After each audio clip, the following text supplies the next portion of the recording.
रही हो जानी लेबे तू अकेले आई हा। एह जी जह लहरी हो दशहरी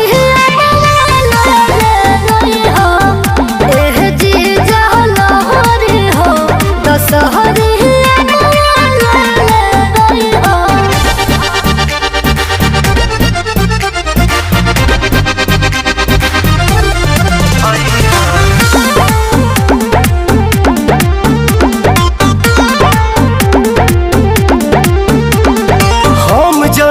की कुछ औरी मंगबू गजबे के कैलू फरमाइश हो।